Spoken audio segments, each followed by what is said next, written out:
यही तो मैं कह रहा हूँ कि जो ना बोलने वाली दलील थी वो भी नबी के कदमों में आ जाए तो बोलती नजर आती है। अबू जहल ने यही तो सोचा था, पत्थर तो बोलेगा नहीं, मुट्ठी में कंकरियों को उठाया और नबी की बारगाह में पहुंच गया। ऐ मोहम्मद अरबी, आप बताएं तो सही, मेरी मुट्ठी में है क्या? है क्या? पहले भी टेस्ट लेता रहता था, इस बार फिर से टेस्ट लेने आ गया, मगर उसे मालूम नहीं था कि जिसका टेस्ट ले रहा है वो सारे नबियों में बेस्ट है, सारे रसूलों में बेस्ट है, सारी कायनात में बेस्ट है। अरे इसका टेस्ट लेना ये सरासर वेस्ट है, वेस्ट है।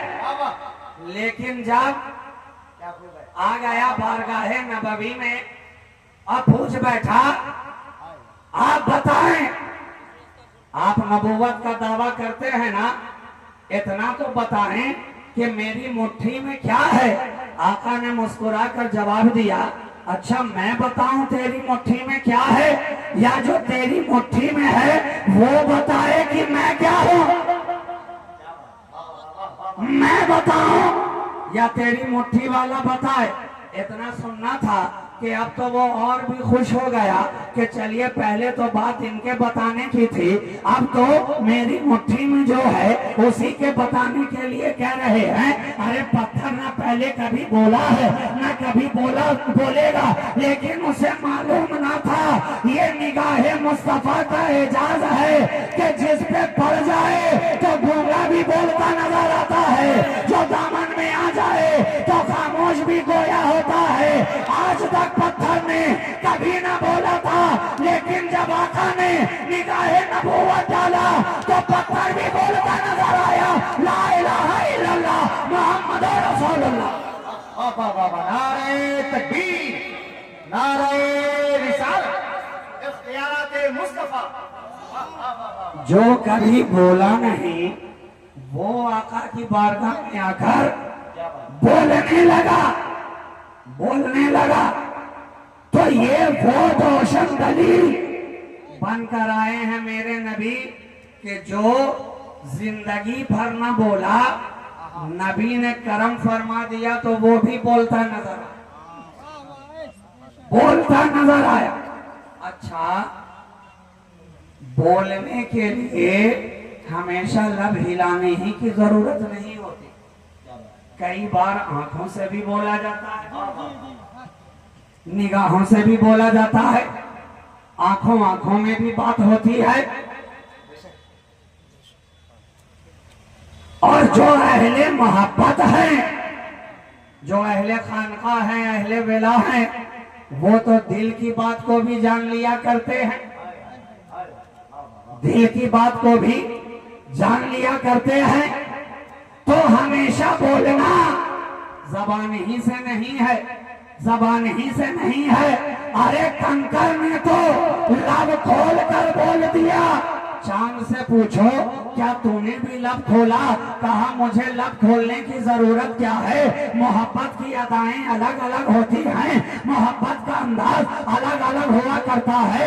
वो पत्थर था तो लब खोल करके बोलता था, मैं सूरज हूँ तो मैं पलट करके बोलूंगा कि ये सच्चा नबी है, मैं चांद हूँ तो मैं दो हिस्से में कट करके बोलूंगा कि ये सच्चा नबी है, मैं दरख्त हूँ तो कदमों में झुक करके बोलूंगा कि ये सच्चा नबी है, मैं पानी हूँ तो खारा था वो आबे देहन डाला अब मीठा होकर बोलूंगा कि ये सच्चा नबी है।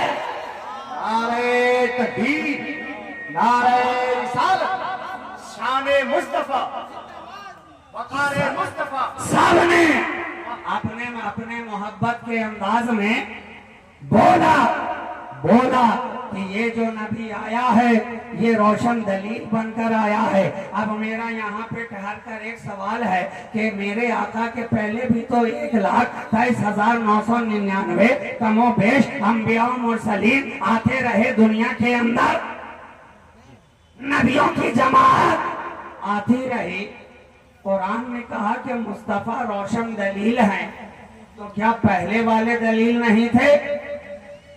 क्या पहले वाले जो आए थे वो सब दलील नहीं थे? क्या हजरत आदम दलील ना थे? क्या हजरत कलीम दलील ना थे?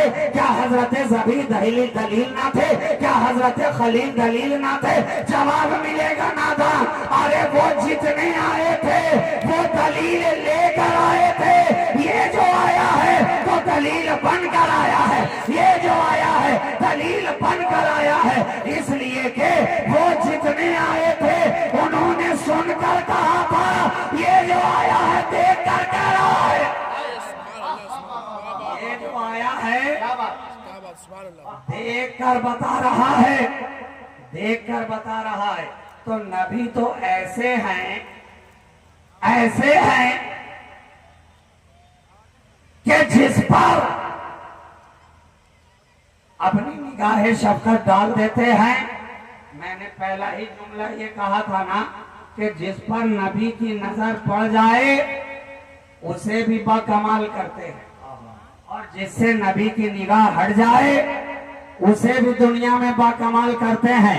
मगर फर्क है, एक जन्नती होने में लाजवाब, एक जहन्नमी होने में लाजवाब।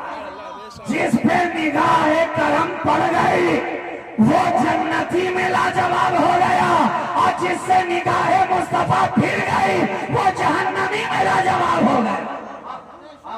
नारे तकबीर, नारे रिसालत, हुजूर राज़िए मिल्लत मसले के आला हजरत लाजवाब बनाया दोनों को, दोनों को। इसलिए मैं हमेशा अपनी गुफ्तगू में कहता रहता हूँ कि मोहब्बत रसूल हो कि अदावत रसूल हो, ये दोनों का मिजाज बड़ा ही अजीब है। ये दोनों ही इलेक्ट्रिक शॉक की तरह काम करता है, एसी और डीसी दोनों तरह से ये काम करता है।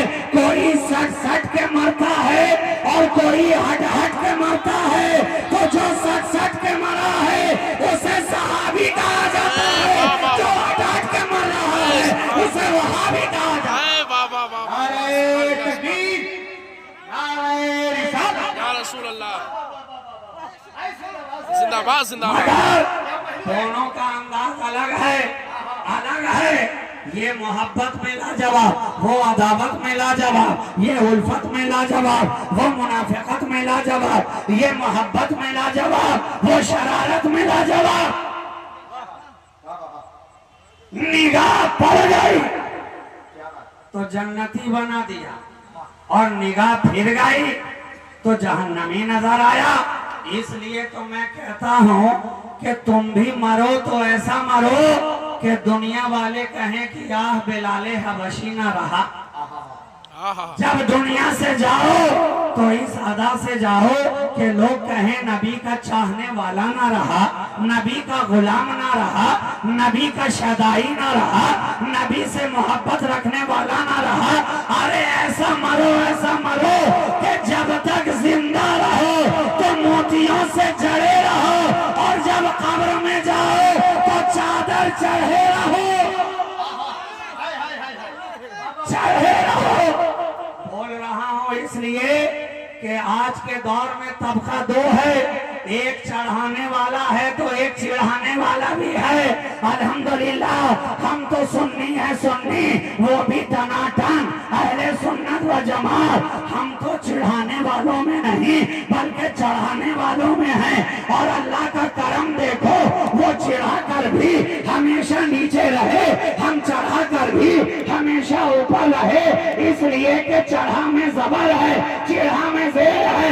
जबर हमेशा ऊपर करता है, हमेशा नीचे। जिंदाबाद जिंदाबाद।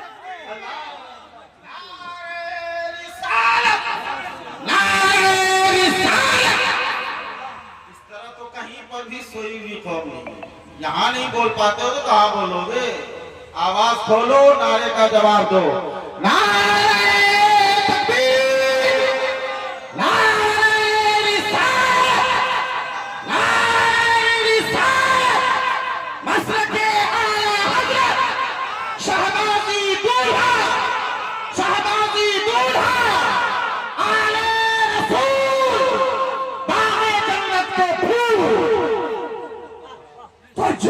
नबी का दीवाना होता है ना मियाँ, ये दीवानगी बड़े काम की चीज है। ये दीवानगी इश्क बड़े काम की चीज है। तभी तो शायर ने कहा है दीवानगी इश्क बड़ी चीज है सीमा, ये उनका करम है जिसे दीवाना बना दे। ये उनका करम है जिसे दीवाना बना दे, और वो भी नबी का दीवाना, मुस्तफा का दीवाना। अरे नबी के दीवाने की शान तो ये है कि उनका दीवाना आगे जमाना पीछे, दीवाना आगे फरजाना पीछे, दीवाना आगे शौकत शाहाना पीछे, दीवाना आगे रुस्तम और रुकाना पीछे, दीवाना आगे दाना पीछे। इसलिए तो मैं कहता हूँ सारी दुनिया के अंदर बकलोल दाना तो बहुत नजर आए, बहलोल दाना एक ही नजर आ रहा। हाय हाय हाय बेशक सुभान अल्लाह सुभान अल्लाह।